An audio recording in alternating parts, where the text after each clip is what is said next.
Pulmonary edema.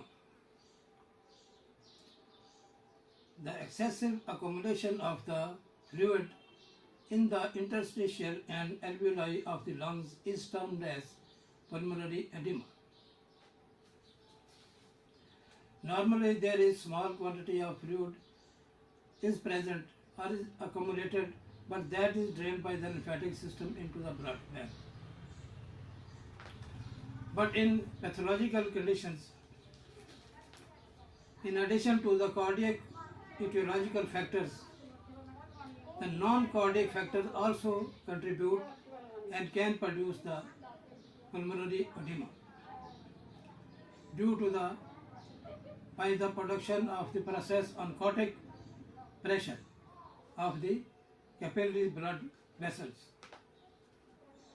Oncotic pressure is produced when the protein quantity is lowered in the blood, especially in the pulmonary vessels, due to which there is tendency of the fluid to pass out of the vessels into the interstitial tissues and into the alveoli. There is accumulation and engorgement of the alveoli or the air sacs, and they are unable to perform their duty efficiently to provide the blood which is saturated with the oxygen, fresh oxygen, to the various parts of the body.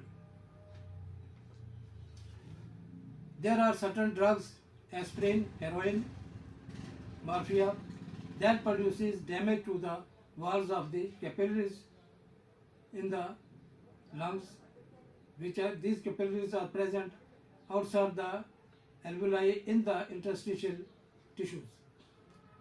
And there is a vital cooperation and coordination in between these capillaries and the alveoli to expel the carbon dioxide outside the body and absorb the fresh oxygen from the air inhaled through the walls of the capillaries into the alveoli, and then it passes into the pulmonary veins system and subsequently onwards into the left atrium and left ventricle, which pump the fresh blood through the aortic wall into the aorta, the main blood vessel of the arterial blood vessel of the human body, which is responsible for the supply of the oxygen through the fresh blood throughout the body of the human system.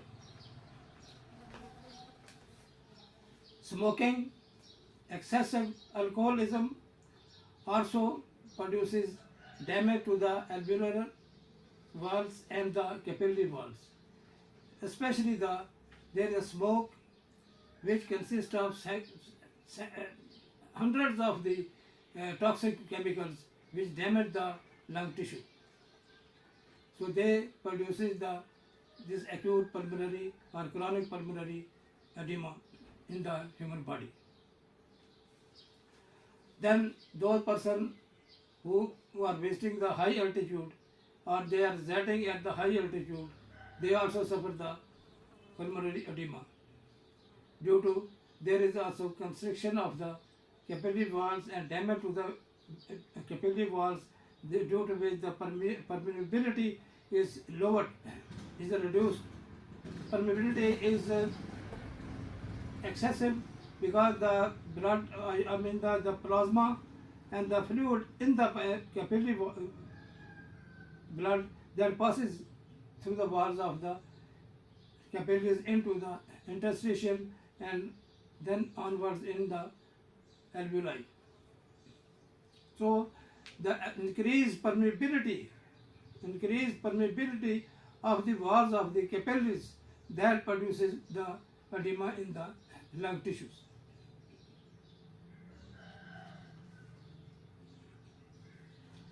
Neurological factors also contribute to this production of this disorder.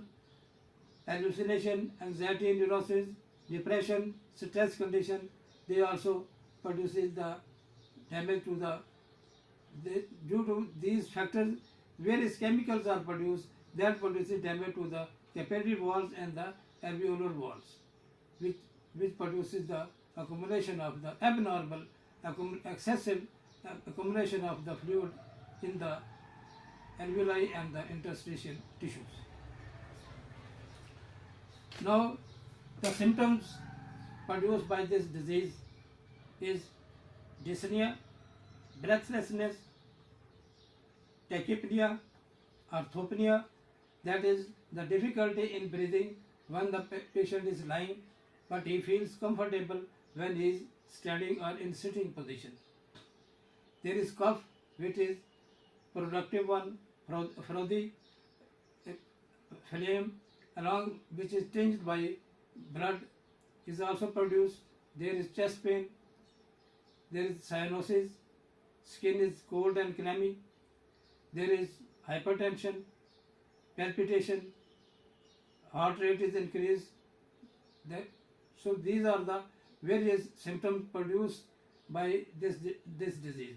So there is overall difficulty in the respiratory system and the supply of the oxygen, normal supply of the oxygen to the body.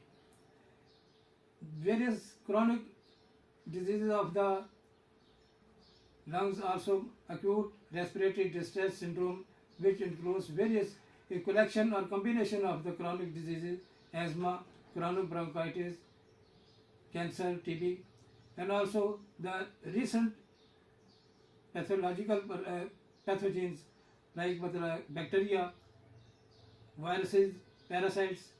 They also produces inflammatory process in the alveoli walls, and they also influence the and reduce the efficiency of the alveoli for the normal gas exchange system. Now the diagnosis. Evidently the history of the patient is sufficient for diagnosis. There is extreme difficulty in respiration, dyspnea, breathlessness, lack of exercise, fatigue symptoms, cyanosis.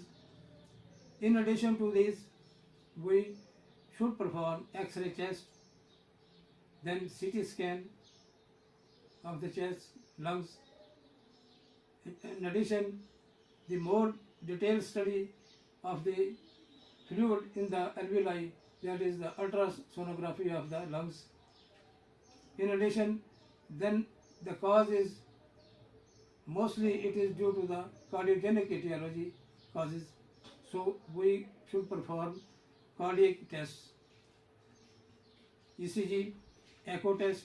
Echo test is very important to study the thickness of the walls of the left atrium, right atrium, and the health of the mitral valve, aortic valve, which are the vital valves for the supply of the blood into the arterial system.